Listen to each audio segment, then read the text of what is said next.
Hi there and welcome to the channel. Now, you just got home from work, you're tired, you haven't got much time, you want something stodgy. I have the perfect dish for you.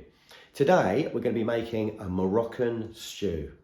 Before we start, don't forget to hit that subscribe button as that'll really help. Anyway, let's get on with it.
So I hope you enjoyed that.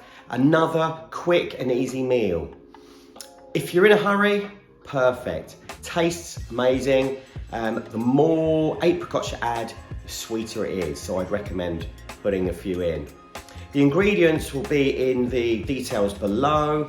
If you enjoyed it, hit the like button. Don't forget to subscribe to look out for more videos coming soon. See you next time.